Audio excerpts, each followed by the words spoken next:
무기징역을 구형한 사람하고 같이 가깝게 지내는 그런 관계가 됐다는. 박근혜 대통령이 부정과 비리가 없다.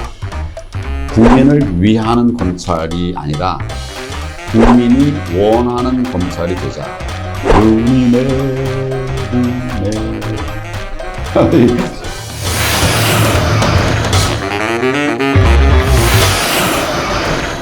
안녕하십니까. 최광 토크 진행을 맡은 이광수 변호사입니다. 오늘은 대한민국에서 정말 많은 일을 하셨고 그리고 지금도 많은 일을 하고 계시는 국민 여러분께서 정말 잘 아시고 좋아하시는 황교안 전 국무총리님 모셨습니다. 예, 안녕하십니까. 황교안입니다. 반갑습니다. 총리님, 우선 국민 여러분에게 인사 말씀 좀 부탁드리겠습니다. 여러분, 지금 이제 나라가 정말 살기 좋은 나라, 잘 사는 나라, 그 길을 가다가 지난 정권에서 잠시 막혔었습니다. 그동안 얼마나 고생이 많으셨습니까? 그러나 우리 국민 여러분과 함께 정권 교체를 이루어서 다시 정상적인 나라로 나아가고 있습니다. 지금 이제 우리 윤석열 대통령께서 우리가 생각하던 그런 그림들을 하나하나 만들어 가는데 다 힘을 모아서 정말 자유대한민국 제대로 세워나가는 그 길에 국민 여러분들께서도 함께 해주시기를 바라고 저도 앞장서도록 하겠습니다. 감사합니다. 예. 총리님께 질문사항이 너무 많아가지고요. 예. 조금 빨리 진행을 좀 해보겠습니다. 예. 성명 황교안, 서울 용산 출생, 1983년 검사 임관 후 부상보검장, 법무부 장관, 국무총리, 대통령 권한대행 이렇게 역임하셨는데 대통령 권한대행 및 이제 미래통합당 당대표를 역임하셨습니다. 맞습니까? 맞습니다. 예. 총리님 검사 시절에 이제 좀 질문 좀 드리려고 하는데 검사 시절에 공안검사로서 대한항공 칼기 폭파 사건, 그리고 임수경 방북 사건, 그리고 이제 부산 미문화원 방어 사건 등 이제 굵직한 역사적 사건을 많이 수사하셨는데 당시 기억에 남는 일화 하나 있으시면 소개 좀 부탁드리겠습니다. 사건 하나하나가 다 소중한 사건들이었고, 근데 89년, 90년 이때가 어떻게 보면 이제 나라의 미래를 굉장히 힘들게 만드는 이런 일들이 많이 있었습니다. 전교조, 전노총, 전농, 전대협, 전자들이 이제 많이 나온 이런 것이었는데 그때 처음 경험하는 이런 말하자면 반사회주의, 반민주주의, 사회주의적 성향의 단체들이 많이 와서 이 분들하고 법률적으로 다루는 그 일이 아주 힘들었었습니다. 한 사건 한 사건이 다 귀하지만 제가 1989년으로 생각이 되는데 임수경 지금 이제 의원이 됐지만 그 당시 방북 사건이 있었습니다. 보낸 사람은 임종석, 지금 이제 문재인 정권 초대 비서실장 하던 그 사건에 대해서 제가 좀 상당히 많이 애를 많이 썼고 그때 임종석 씨가 도망을 가버렸어요. 범행을 해놓고 도망을 가서 제 기억에 거의 반년 넘게 이렇게 추적을 하다가 이제 검거했고 구속했고 또 기소해서 그렇게 했는데 이번에 이제 문재인 정권이 출범할 때 보니까 거의 비서실장으로 왔더라고요. 이 사람은 NLPDR 소위 이제 혁명이론을 공부하던 사람이거든요. 생각이 바뀌었다는 말을 전혀 듣지 못했었는데 일국의 대통령 비서실장이 되었다는 말을 듣고 저 사람들의 생각이 바뀌지 않았구나 이런 생각을 했던 기억이 납니다. 그리고 이제 아까 말씀드렸던 8.58기 사건 그때는 김현희죠 주범이. 마유미 일본 이름 마유미. 그렇죠. 아주 예부장한 분인데 그런 큰 대형 간첩 사건이죠, 일종의 테러 사건이죠. 그게 주범이었다는 것이 참 마음 아픈 그런 사건이었었습니다. 그리고 제가 알기로는 이제 부산 미문화원 방화 사건에서 피해자 김현장 씨의 이제 수사 검사로 이렇게 일을 하셨는데 제가 기사를 찾아보니까 최근에 이분이랑 이제 또 상당히 이제 관계가 좋아지셔가지고 화제가 됐다는 그런 기사도 있던데. 제가 김현장 씨에 대해서 이제 국가보안법 위반으로 기소를 해서 중형이 선고됐던 걸로 기억이 돼요. 그런데 나중에 제 기억에 무기징역형을 제가 구형했던 것 같고요. 실제로는 10년형이 선고가 됐던 걸로 그렇게 기억이 되는데, 박근혜 정부가 출범하고 나서 제가 이제 장관이 되지 않았습니까? 예. 그래서 국민통합위원회가 하는 그런 조직이 있었는데, 국민화합위원회. 그 회의장을 갔더니 거기 김현장 씨가 있더라고요. 근데 그 사이 이분이 이제 전향을 해서 박근혜 대통령이 이제 후보 시절에 그분이 이제 호남 분이니까 호남 지역을 책임지는 그런 역할을 했던 모양입니다. 그래갖고 이제 우리 우파 정당의 뭐 위원회의 위원으로 와서 거기서 만나가지고 아주 굉장히 반갑게 그 사이에 사연들을 대충 이제 듣고 반갑게 생각하면서 제가 또 저 국정을 수행할 때 참고를 많이 했습니다. 그런 어떻게 보면 이제 내가 무기징역을 구형한 사람하고 같이 가깝게 지내는 그런 관계가 됐다는. 좀 화제가 있더라고요. 그렇습니다. 그리고 총리님께서 이제 대한민국의 엘리트 코스를 다 밟으셨는데요. 입법, 사법, 행정 다방면에서 이제 활동을 많이 하셨는데, 소위 요즘 말로 말씀하면 소위 이제 공직 종결자, 그리고 공직 생활 끝판왕 이렇게 뭐 이런 표현을 쓸 수 있겠는데, 이렇게 다방면에 걸쳐서 공직 생활을 할 수 있는 비결이 있으면 좀 말씀 좀 부탁드리겠습니다. 어떻게 이렇게 많은 이렇게 일을 하셨고? 저는 정말 나라 사랑에 한 가지 마음으로 공무를 수행했습니다. 제가 근무했던 곳은 검찰에도 이제 여러 파트가 있는데 그 중에 주로 공안부에만 근무를 했습니다. 그러면서 이제 많은 간첩 사건, 또 혁명을 도모하는 자들에 대한 사건, 또 노동사범 중에 그 악성 사건들, 그리고 이제 부정선거 사범들, 뭐 이런 것들을 이제 수사를 하면서 그러니까 다 굉장히 어떻게 보면 단순 형사 사건이 아니라 국사범들이죠. 이런 걸 하면서 어려움들이 많았는데 그걸 하나하나 극복해내는 과정을 통해서 저에 대해서 하여튼 평가가 잘 이루어져서 제가 여러 자리도 맡았고 또 기회를 갖게 됐던 것 같습니다. 제가 나중에 장관이 됐는데 법무부 장관이 됐습니다. 박근혜 대통령께서 당선인 시절에 갑자기 이제 저한테 연락이 왔어요. 근데 저는 이제 박근혜 대통령을 한 번도 본 일이 없거든요. 개별적으로 아무 인연이 없는데 저한테 연락이 왔어요. 그래서 뵀더니 이제 저를 들어 법무부를 맡아달라, 장관을 하라는 소리죠. 그래서 제가 그 일을 통해서 두 가지 사실을 알았습니다. 첫째는 박근혜 대통령이 부정과 비리가 없다. 만약 그런 게 있으면 법무부 장관은 수사를 지휘하는 곳이니까 자기 측근을 다 씁니다. 그래서 그럴 텐데 알지도 못하는 저를 이제 장관으로 세웠다는 거는 그는 이제 의미가 크죠. 또 하나는 이분이 이제 선정 기준이 과연 국정을 제대로 수행했느냐, 어땠느냐, 성과가 있느냐 없느냐 이런 관점에서 사람을 쓴 거죠. 그래서 성과가 어느 정도 있다고 평가를 했기 때문에 저를 추천받아서 했었을 텐데 그런 건 어떻게 보면 나라를 이끌어가는 분으로서 굉장히 좋은 방향이라고 생각합니다. 그리고 실제 제가 이제 박근혜 정부 들어가서 일을 해보니까 박근혜 정부는 저는 한마디로 혁신 정부다 이렇게 얘기를 합니다. 4대 구조개혁, 지금 이제 3대 구조개혁을 얘기하는데 거기에 이제 금융개혁까지 포함해서 금융, 노동, 또 그 공공개혁, 그리고 교육개혁까지 4대 개혁을 추진했고 또 한 덩어리는 손톱 및 가시 뽑기, 이게 이제 규제들을 다 없애자, 규제 철폐 정책을 추진했고 또 큰 덩어리 하나로서는 그 사이에 우리 사회에서 많이 왜곡됐던 이런 정책들이 많이 있습니다. 비정상의 정상화.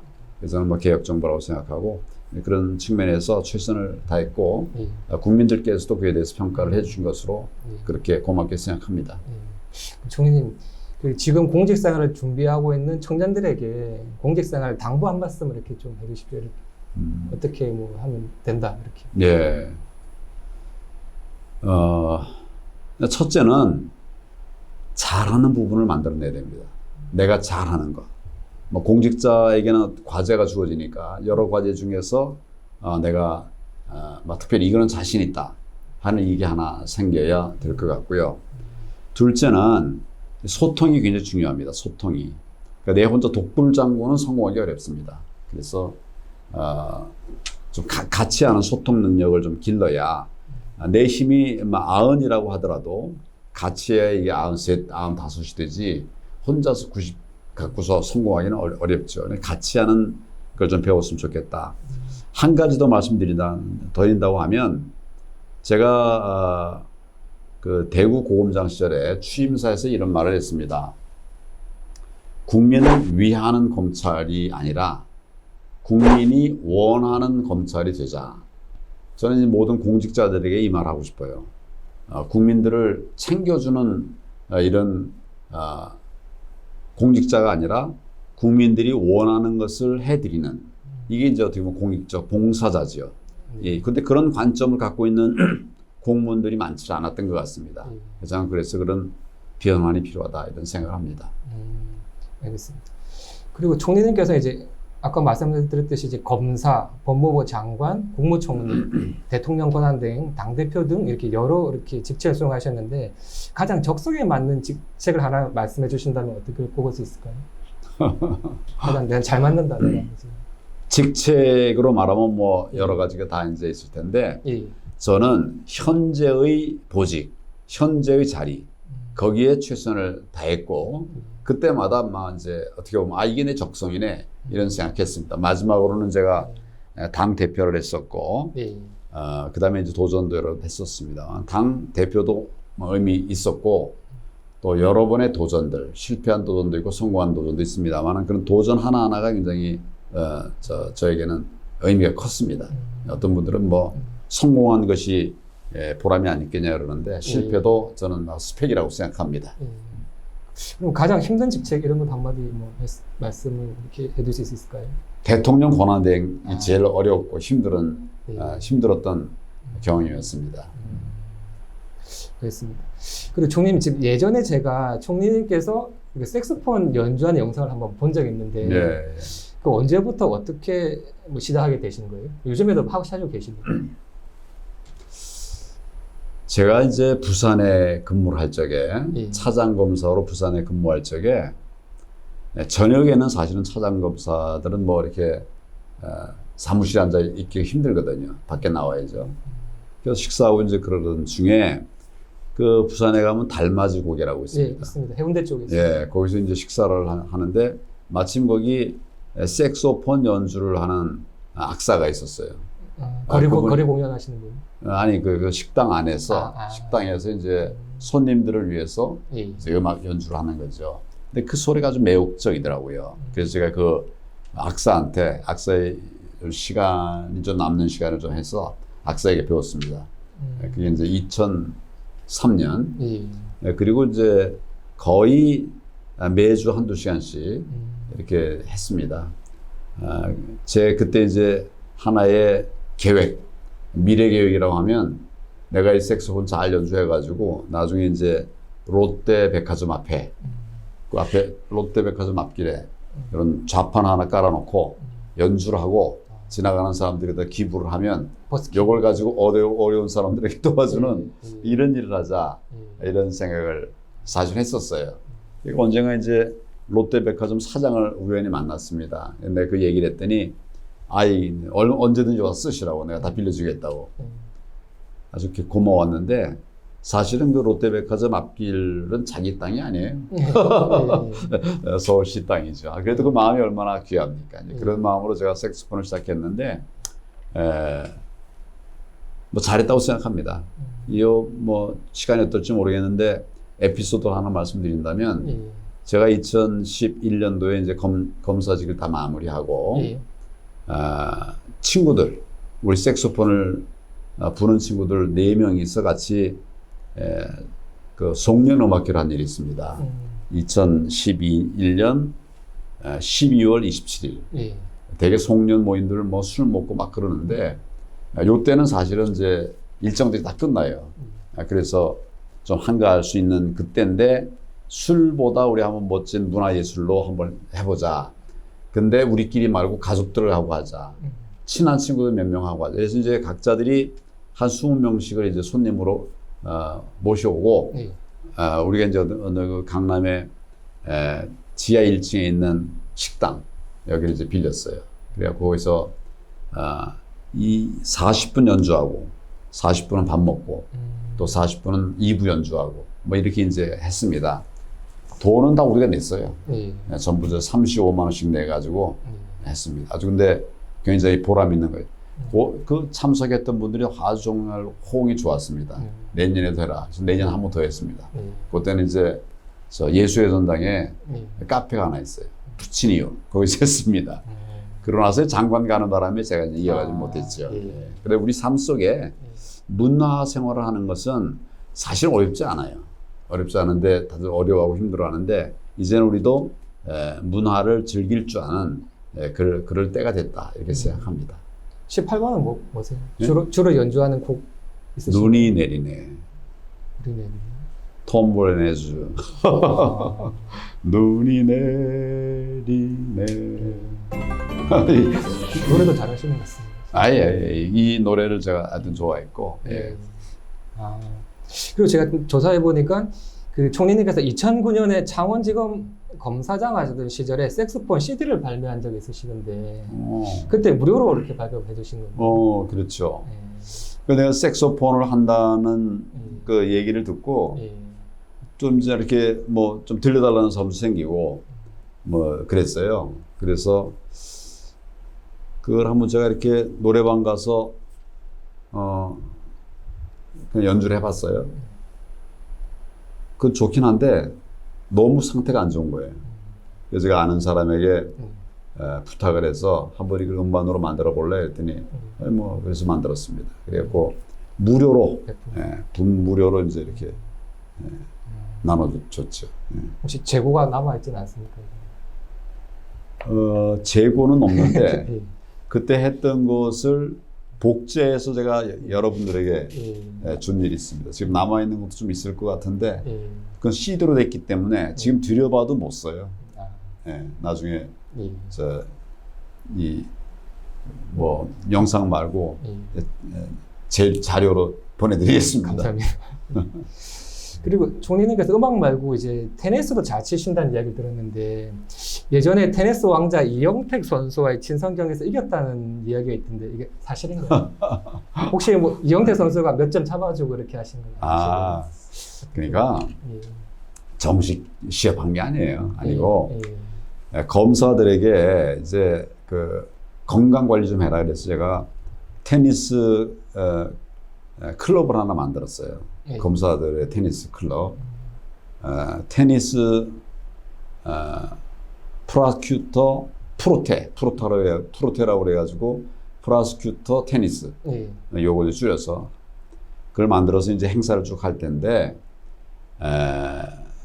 몇 년도인가요? 그게 내 기억으로는 2020년, 21년, 2018년, 19년 뭐 이때쯤인데 그 이제 우리 친선 게임에 제가 이제 이영택 선수를 초대를 했어요. 그래갖고 우리 좀 시범도 좀 보여주고 이렇게 해달라고 그래놓고서는 이제 우리가 검사장들 4명하고 이영택 선수하고 4명이서 시범 연습을 한 거죠. 저 4게임 짧게 하는 걸 했는데 그때 이제 마지막에 제가 이제 이영택 선수가 받은 공을 넘긴 공을 제가 하여튼 무조건 막 뛰어나가서 탁 발리로 잡아냈어요. 그래놓고 난 내가 이겼다고 그러는 거죠. 그런 에피소드 얘기입니다. 실제로야 뭐 상대도 안 되죠. 테니스 요즘에 다 좀 하고 계신가요? 요새 거의 못 하다가 최근 한 2-3달 전에부터 이제 다시 조금 시작하고 건강 관리를 위해서 시작하고 있습니다. 혹시 테니스 치시나요? 테니스 전혀 못해가지고 안 하고 있습니다. 한번 시작해 보십시오. 감사합니다. 그리고 이제 본격적으로 정치 분야 질문을 좀 해보겠습니다. 이제 총리님 그 이력을 보면 이제 다양한 영역의 이력이 있는데 국회의원 경력은 지금 없으신데 단도직입적으로 묻겠습니다. 내년 총선에 출마하실까요?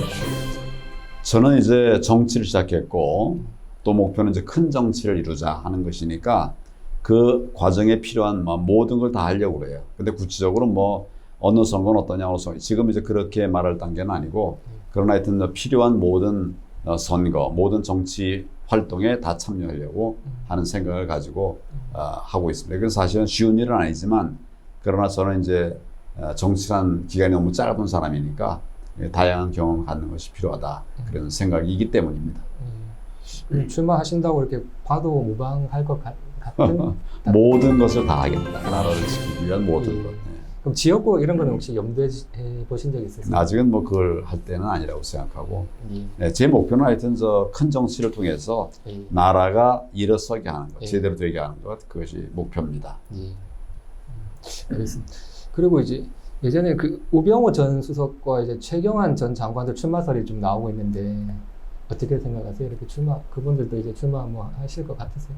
우병우 수석은 이제 검사 시절에 제 후배니까 같이 또 근무를 했고 또 최경환 의원은 제가 정부에 들어가서 그 국무위원 총리할 적에 그 이제 부총리, 경제부총리로 일을 해서 같이 자라난 분들입니다.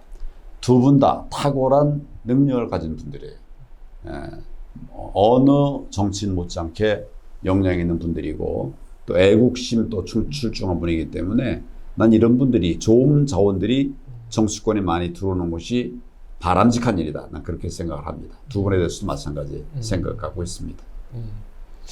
그리고 그 조국 전 장관도 이제 출마설이 나오고 있는데 그 조국이 이제 민정수석 임명식 때 이제 총리님께서 삭발식을 진행하셨죠. 그 조국 전 장관 출마설은 어떻게 생각하시나요? 조국이 무슨 장관이 되니 어쩌니 하는 이런 말들이 있어가지고 저는 이거는 있을 수 없는 일이다. 사회주의, 그 친구가 이제 국회에서 한번 얘기하면서 사회주의냐 민주주의냐 이렇게 물었더니 나는 민주주의자이면서 사회주의자다. 이렇게 얘기를 했어요. 그 말은 사회주의자라는 말이에요. 이거를 이제 숨기기 위해서 민주주의자이면서라고 했잖아요. 이거는 수식어지 실제로 나는 사회주의자라고 하는 말을 하는 거거든요.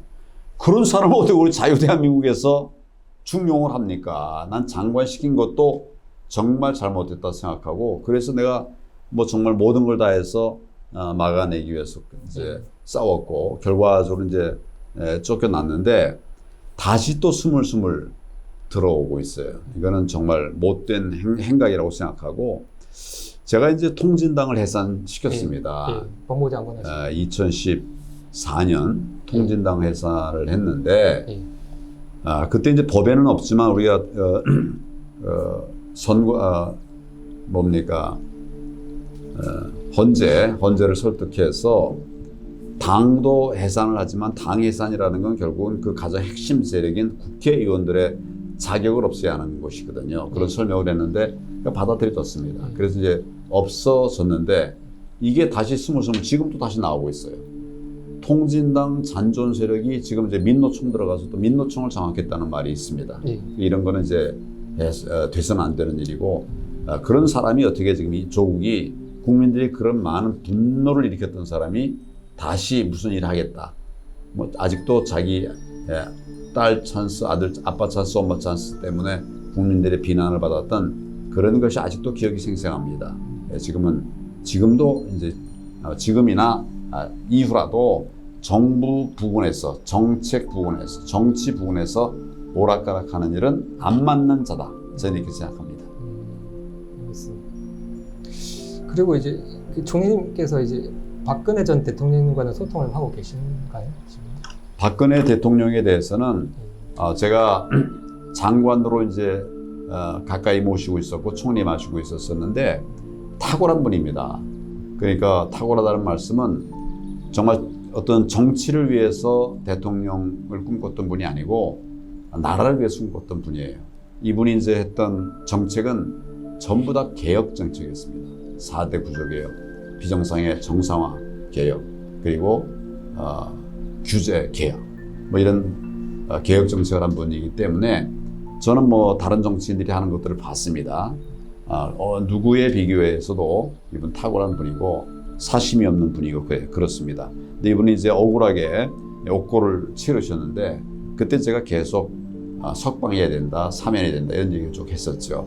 결과적으로는 사면은 되셨지만 지금도 이제 아마 아무하고도 그때 아마 이렇게 아픔이랄까 그것 때문에 많은 충격을 받으셨겠죠. 아무하고도 소통하지 않습니다.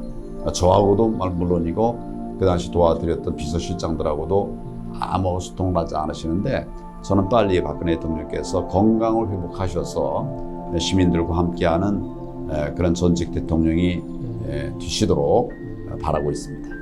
알겠습니다. 그리고 총리님, 정광훈 목사와는 현재 관계가 어떠신지. 총리님께서 전 목사를 명예훼손으로 고소도 진행한 걸 알고 있는데. 전 목사님은 본래 전교조의 실체를 알고 애국 운동을 하셨던 분이에요. 상당히 오래됐습니다. 그리고 그 과정에서 선거법에 또 문제가 제기돼 가지고 결국 다른 로펌에 계시다가 제가 이제 선거 사범을 많이 한 사람이니까 저에게 와서 제가 도움을 드렸던 분입니다. 그 이후에 이제 저하고 자주 만나기도 하고 뭐 이렇게 했었어요. 이분 굉장히 아이디어가 많고 그다음에 좀 창의적인 이런 생각을 하시는 분입니다. 그래서 제가 소통도 하고 그랬는데 그 4.15 총선 앞두고 얼마 안 두고서 굉장히 욕심을 내면서 해서는 안 되는 말, 해서는 안 되는 일들을 하더라고요. 그래서 제가 몇 번 이제 지적도 했고 또 고치도록 이렇게 권유도 하고 또 주변에 가까운 분들이 또 이렇게 함께 이렇게 권유도 했는데 결과적으로는 안 되더라고요. 계속 본인의 길을 가고 내가 받아들일 수 없는 제안을 하고 그래서 2019년 말부터는 이제 같이 하지 못하고 있습니다. 과거에는 이번에 정상적인 그 목사로서 애국 활동을 할 때는 제가 전적으로 같이 했고 그 다음에 이제 나는 이걸 타락이라고 하는데 그 타락한 뒤에는 제가 같이 못하고 있습니다. 타락의 한 계기는 뭐냐면 절더러 50억을 받았대요. 공천 과정에서. 저는 50억은 고사하고 단돈 한 푼 받은 바가 없습니다. 지금 공천 과정에서 저하고 함께 했던 분들이 다 살아계시는데 뭐 증언이 나와야 될 거 아닙니까? 단돈 1원도 받지 않았어요. 그런데 절더러 50억을 받았다. 제가 강하게 지적하면서 얘기를 하니까 그것도 이제 우리 아내가 받았다는 거예요. 정말 말도 안 되는. 그리고 중요한 것은 그런 말을 한 시기가 4.15 총선에서 50억을 받았다고 말을 했으면 4.15 총선이 2020년에 있지 않았습니까? 근데 전 목사님이 그 얘기를 한 건 2023년이에요. 그 3년 지난 다음에 그 얘기를 한 거예요. 그 타이밍이 뭐냐면 우리 당대표 선거할 때, 내 출마했을 때 나에게 타격을 입히려고 한 거죠.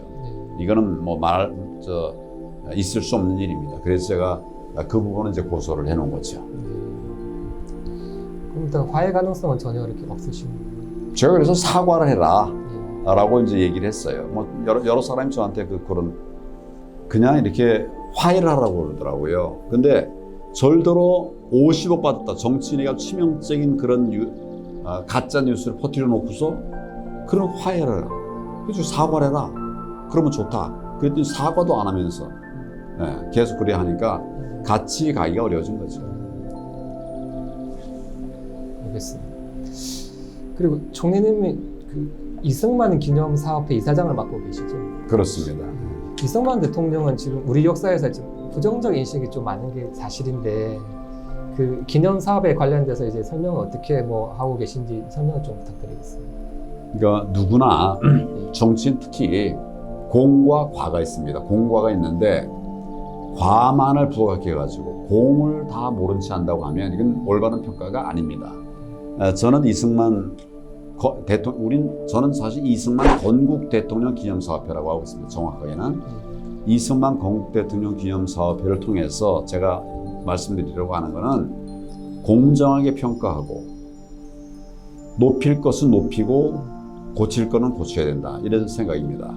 물론 이제 퇴임 직전에 그 부정선거 시비가 붙어가지고 뭐 어떤 분은 이제 사형 집행을 당한 분도 있고 그렇습니다. 예. 그런데 그거 말고 나머지 부분에 관해서는 이승만 대통령 같이 우리나라를 위해서 했은 분이 없습니다. 첫째는 자유민주주의 체제를 만들었어요. 쉽게 만든 게 아닙니다. 우리는 지금 뭐 그냥 당연한 걸로 생각하는데 1945년, 48년 해방 이후에 전국은 엄중했는데 사회주의 세력들이 70%가 넘었습니다. 그런 상황에서 자유민주주의를 세운 겁니다. 그때는 우리 국민들 대다수가 민주주의가 뭔지도 몰랐을 때예요. 그런데 자유민주주의를 세워냈어요. 어려움을 이겨내고. 대단한 거 아닙니까? 그것 때문에 오늘 대한민국이 있게 된 것입니다. 그리고 6.25 전쟁이 있지 않았습니까? 그 전쟁도 결국은 막아내고 이겼어요. 그러니까 미국이 당연히 우리를 도와준다라고 생각하는 분들이 있는데 그 착각입니다. 애치슨 라인이라고 해서 미국의 방위선을 우리 밑으로 내려버렸어요. 예. 우리를 뺐습니다. 그래서 전쟁이 일어났는데 그런 상황 속에서 다시 미국과 함께 손을 잡고 미국이 우리를 돕도록 하고 또 그래서 결국 이제 한미 동맹을 맺어내는 계기가 된 거죠. 예, 이런 측면에서 우리 안보를 지킨 분이고 젊어서는 최초의 그 영어 사전 만들었고 제가 하와이도 가보니까 거기 학교들도 2개를 만들었어요. 그 중에 하나가 최초의 남녀공학 학교였었습니다. 이분으로 우리가 굉장히 연세 드신 분으로만 생각하는데 난 젊었을 때부터 독립운동하고 지난번에 어느 드라마를 보니까 1919 필라델피아 1919 이런 이제 드라마가 있었어요. 예, 거기 보니까 이제 이분이 아주 20대부터 벌써 나라를 위해서 설계를 했던 이런 분입니다. 이런 분에 대해서 평생을 나라를 위해서 헌신하고 독립운동하고 이랬던 분인데 마지막 실수 이분이 뭐 부정선거를 하라고 했겠어요. 나라가 지금 막 건국하고 이제 세워져서 만됐는데 그 쉽지 않으니까 좀 더 이렇게 지켜갔으면 하는 그런 권유를 주변에서 하는 걸 받아들였을 것인데 그것 때문에 모든 걸 다 이렇게 도로로 하는 거는 난 맞지 않다고 생각합니다. 그래서 이승만 건국 대통령의 정신을 되새기고 또 우리 이승만 대통령이 하신 일들을 국민에게 잘 알려야 된다는 취지에서 제가 당대표 이승만 건국 대통령 기념사업회 회장직을 요청받았을 때 수락하고 지금 함께하고 있습니다. 그 이승만 전 대통령님이 이제 6.25 당시에 발발하자 이렇게 이렇게 갔다는 이런 유언 비어가 있는데 이런 거 다 역사적으로 왜곡된 거로 보이는데. 그러니까 대통령이 전쟁에 이제 저 친구들이 북한에서 도발을 했단 말입니다. 전쟁을 막아내고 또 이겨내야 될 거 아닙니까? 그러면 이겨내고 막을 수 있는 그런 태세를 갖춰야 될 거 아닙니까? 전쟁 났는데 최전선의 대통령이 나가서 총칼 들고 싸우면 되겠습니까? 나는 이 전쟁에 대비하기 위해서 적정한 시스템을 만들어가는 과정이었다 이렇게 생각합니다. 그것을 최전선에 나서 대통령이 싸우지 않았다고 해서 도망갔다고 말하는 거는 그건 정말 애들도 할 수 없는 그런 생각을 하고 있는 거예요. 이분이 정말 목숨 걸고 지켜내서 그래서 불과 며칠 만에 낙동강까지 밀려났던 우리 전세를 뒤집고 대한민국을 지켜낸 거 아닙니까? 이게 팩트인데 자꾸 왜곡하는 세력들이 있어요. 요즘 이제 우리 윤석열 대통령도 가짜 뉴스에 대한 그 분노의 말씀들을 많이 하시지 않았습니까? 이게 정말 말하자면 나라 망치는 가짜 뉴스입니다. 역사 왜곡을 좀 바로잡을 필요가 있는 것 같더라고요. 물론입니다. 예. 그리고 최근에 이제 총리님께서 이제 선관위는 해체가 답이다라고 말씀하신 적이 있으신데요. 그 선관위 자녀 득회 채용 등 선관위 문제가 지금 거세지고 있는데 그에 관한 이제 의견을 좀 말씀해 주십시오. 선관위의 가장 큰 문제는 제가 요새 이제 사회로는 부정선거였다 이런 얘기하고 있지 않습니까? 이거는 팩트예요. 그러니까 제가 얘기하는 게 그냥 추측으로 얘기하는 게 아니고 제가 재검표에서 나온 유권자의 투표용지 그걸 딱 보면 이거는 부정이라고 말하지 않을 수가 없는 거예요. 유권자가 투표한 투표용지가 도저히 볼 수 없는 그런 투표지가 재검표 때 나왔단 말이에요. 유권자가 그런 투표지 했을 리가 없어요. 예를 들면 뭐 투표지에다가 이렇게 화살표가 빨간 화살표가 있는 이런 투표지를 누가 받았다면 누가 거기다 투표했겠습니까? 택도 없는 소리죠. 네. 우리 접어서 투표하는데 한 번도 접은 흔적이 없는 이런 투표용지들이 막 쏟아져 나왔어요. 인천 연수울에서는 투표용지에 중간에 보면 이제 투표 관리관 도장이 찍힙니다. 네. 이게 이런 것이 있어야 이제 정당한 투표지거든요. 인천 연수울 송도이 투표소죠. 거기서는 1,900명이 투표를 했는데 이 투표관리관 도장이 빨갛게 문드러져 가지고 누군지 알 수 없게 만든 이런 투표용지가 1,000장 넘게 나왔어요. 그럼 이렇게 되면 가짜 투표지를 얼마든지 만들어낼 수 있다는 거죠. 빨갛게. 그래서 이거를 지적하면서 그래서 우리가 이제 그 송도이 투표소의 투표관리관을 증인으로 불렀습니다. 그래서 물어봤어요. 이런 투표지를 당신이 나눠준 일이 있느냐? 펄쩍 뛰면서 무슨 소리냐? 나눠준 일 없다. 보지도 못했다. 투표관리관도 보지 못한 그런 투표지가 재검표 때 나왔단 말이죠. 이게 부정선거 아니고 뭐가 부정선거겠습니까? 그래서 제가 그 얘기를 이제 쭉 하고 있는 거죠. 그래서 지금 선관위 같은 경우 대법 참 그런데 이 일을 저지른 게 결국 선관위예요. 선관위가 주범이라고 나는 생각합니다. 선관위 아니고서는 이렇게 할 수가 없어요. 이거 말고도 사실은 뭐 제가 유튜브나 등을 통해서 여러 가지 부정선거의 증거들을 얘기했는데 많이 말씀하고 있습니다. 그런데 이 친구들이 잘못했으면 차라리 잘못했다고 하면 그 선에서 정리가 되는 겁니다. 계속 거짓말로 호도를 해요.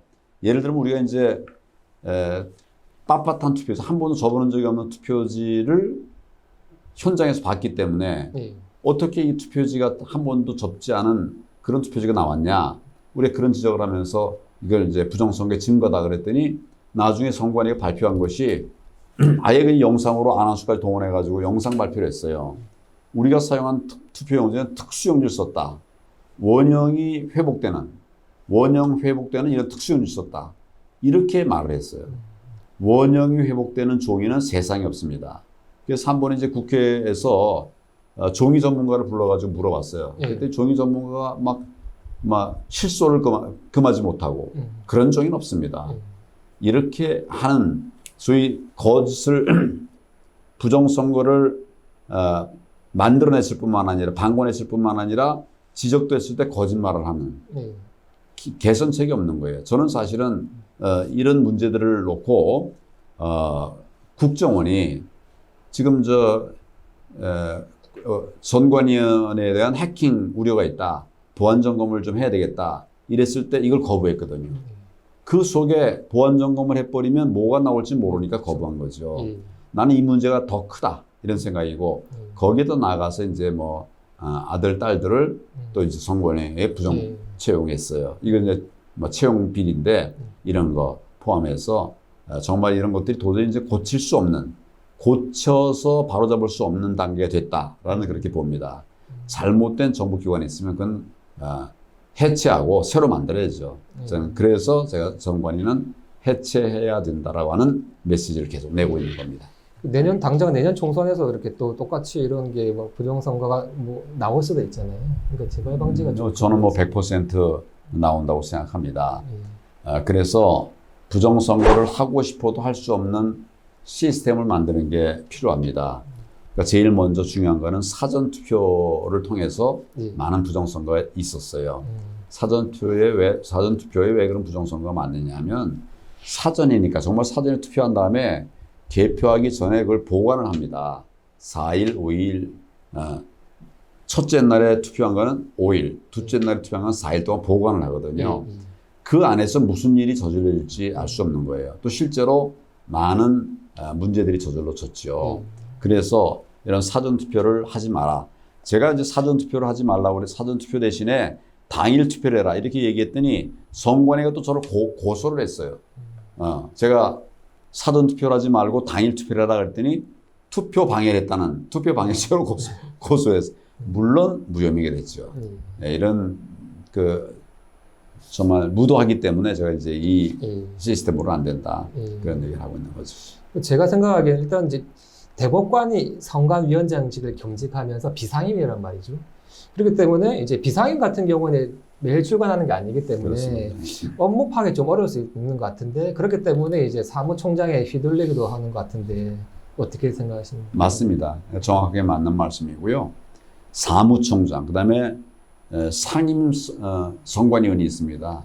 상임 선관위원, 옛날에 상임 선관위원을 문재인 대통령이 자기 특보로 보좌관을 썼어요.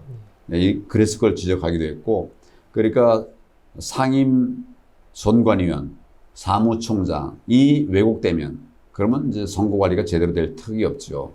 지금 이번에도 문제된 아빠 찬스 쓴 사람들이 선관위 간부들이거든요. 사무총장, 사무차장, 뭐 지역의 책임자들 이런 사람들이 했단 말이죠. 그래서 이런 거는 답이 없는 사람들이다 이런 생각합니다.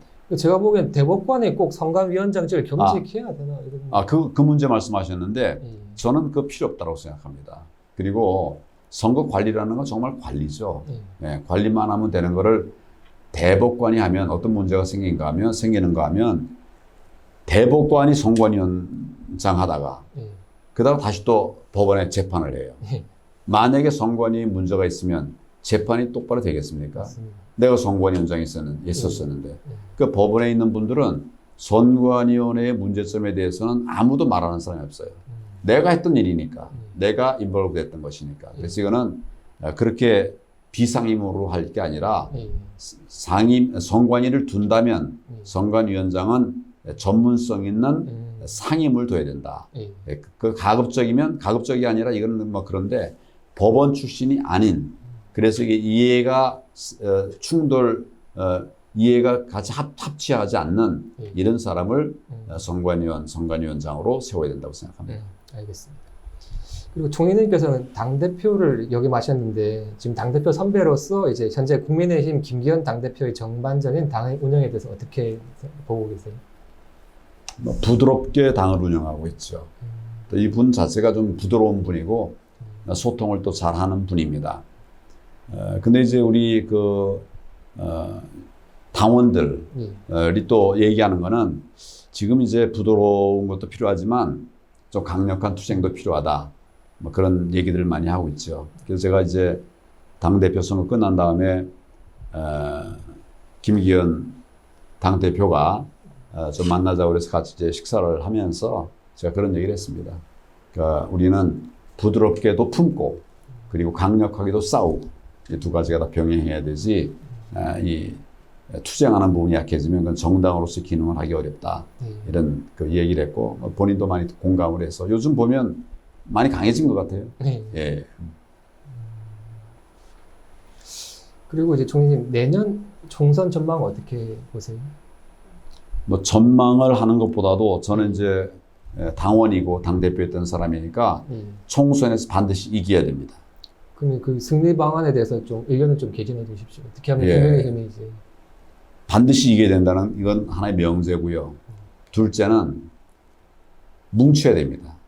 우리 당이 뭐 당 대표 공격하는 사람이 나오면 안 되고 제가 전에 이제 이준석에 대해서 질타를 많이 한 일이 있어요. 와서 아무나 다 공격하는 거예요. 우리 당원들을, 우리 당의 시스템을. 나는 싸울 사람이 있다면 종북좌파 그리고 민주당이다. 근데 왜 우리 사람? 뭐 이래 이제 그래서 결국 우리는 똘똘 뭉쳐야 된다. 근데 뭉치면 뭐가 되겠냐 이런 생각을 하는 분들도 있을 것 같아요. 근데 제가 예를 하나 좀 들면 지난 19대 대선에서 그 문재인 대통령이 얻은 표가 41%입니다. 그때는 우리가 가장 정치적으로 어려울 때였죠. 그럼 우리 당 후보가 이제 홍준표 후보인데 24% 얻었어요. 그만큼 어려웠던 거죠. 그런데 지금 우리 당에 같이 있는 안철수 후보가 그때 21% 얻었습니다. 그때도 그렇게 엄혹한 때도 합치면 우리가 이겼던 거예요. 그래서 이제 우리 총선 다 어렵다고 하죠. 실제로 쉽지 않습니다. 그런데 우리가 지난번에 선거 때마다 잘못했던 것들 이제 너무 잘 알고 있거든요. 그래서 나 중심이 아니라 우리 당을 중심으로 생각하면서 합치면 뭐 필요하면 양보도 하고 이렇게 하면서 합치면 우리는 이길 수 있다. 이것이 이제 첫 번째 전략이고 둘째는 우리 당이 바뀌어야죠. 혁신해야 되죠. 그런 것을 국민들이 아시면 민주당을 찍어주겠습니까? 막 그래도 막 잘하겠다고 하니 우리 국민의힘을 찍겠다 이러시겠습니까? 저는 후자가 가능성이 많다라고 생각합니다. 그리고 말하자면 민주당을 지지하는 사람들의 세력이 뭐 개딸도 있고 그렇지 않습니까? 예, 상당히 많습니다. 뭐 예를 들면 30% 35%라 이렇게 말한다면 이 35%는 어떤 상황에서도 바뀌지 않는 사람들이에요. 근데 우리도 30%는 있습니다. 그럼 나머지 이제 35%, 30%, 35%, 그럼 65%니까 35% 남지 않습니까? 이분들을 어떻게 우리가 끌어들일 건가? 이거를 이제 해야 됩니다. 제 생각에 그게 이제 중도 전략이라는 건데, 뭐 사람에게 중도라는 건 없어요. 다 어느 한쪽에 생각을 갖고 있는 거죠. 근데 이걸 끌어들일 수 있는 방법은 결국은 민생이라고 생각합니다. 민생을 제대로 하면, 그럼 이 아까 35%들, 저는 유동층이라고 생각하는데 이분들이 결과적으로 표를 찍어줄 것이다. 그러니까 그건 뭐 좋은 정책. 그건 우리의 어떻게 보면 우월성, 장점이 있는 부분이거든요. 그 포인트를 잘 잡으면 총선에서 이길 수 있다 생각합니다. 알겠습니다. 이제 끝으로 총리님의 앞으로 포부에 대해서 이제 국민 여러분께 한 말씀 좀 해주십시오. 뭐 저는 이제 어떻게 보면 될 거는 다 해본 사람입니다. 뭐 대통령 권한 대행까지 했죠. 저는 앞으로의 정치에 있어서 됨이 아니라 함이라고 하는 기준으로 정치를 하려고 합니다. 그러니까 뭘 할 건가? 대한민국을 살려내고 또 어려운 분들을 지켜내고 우리가 꿈꾸고 있던 초일 정상국가로 해나가는 뭐 이런 일을 하는 데 제 비전을 가지고 나가려고 합니다. 어떤 분들은 정치인이 좀 그렇게 말하면 좀 이렇게 뭐라 그럴까 너무 약한 거 아니냐. 근데 저는 그것이 결국은 우리 미래의 정치가 되어야 된다 생각합니다. 늘 내가 국회의원 되겠다. 이런 목표를 가지고 정치를 하다 보면 정말 국회의원 되기 위한 정당이 되는 거예요. 아닙니다. 우리는 정권을 교체하고 정권을 확보해서 정말 살기 좋은 나라를 만들어 가려고 하는 것이죠. 저는 앞으로 그런 길을 가겠습니다. 뭐 이런 것을 우직하다고 말하는 사람이 있을지 모르겠어요. 그게 만약 우직이라면 저는 그런 길을 가겠습니다. 만약에 그것이 손해보는 일이라 생각할 수도 있어요. 그게 손해보는 일이라면 나라를 위해서 손해를 보도록 하겠습니다. 국민 여러분들도 함께 해주시면 고맙겠습니다. 감사합니다. 오늘 바쁘신데 참여해 주신 황교안 총리님께 감사의 말씀 다시 한번 드리겠습니다. 감사합니다. 감사합니다. 예, 수고하셨습니다. 잠깐 여기를 눌러주세요. 구독과 좋아요를 눌러주시는 분들에게 건강과 행운 장수를 기원합니다.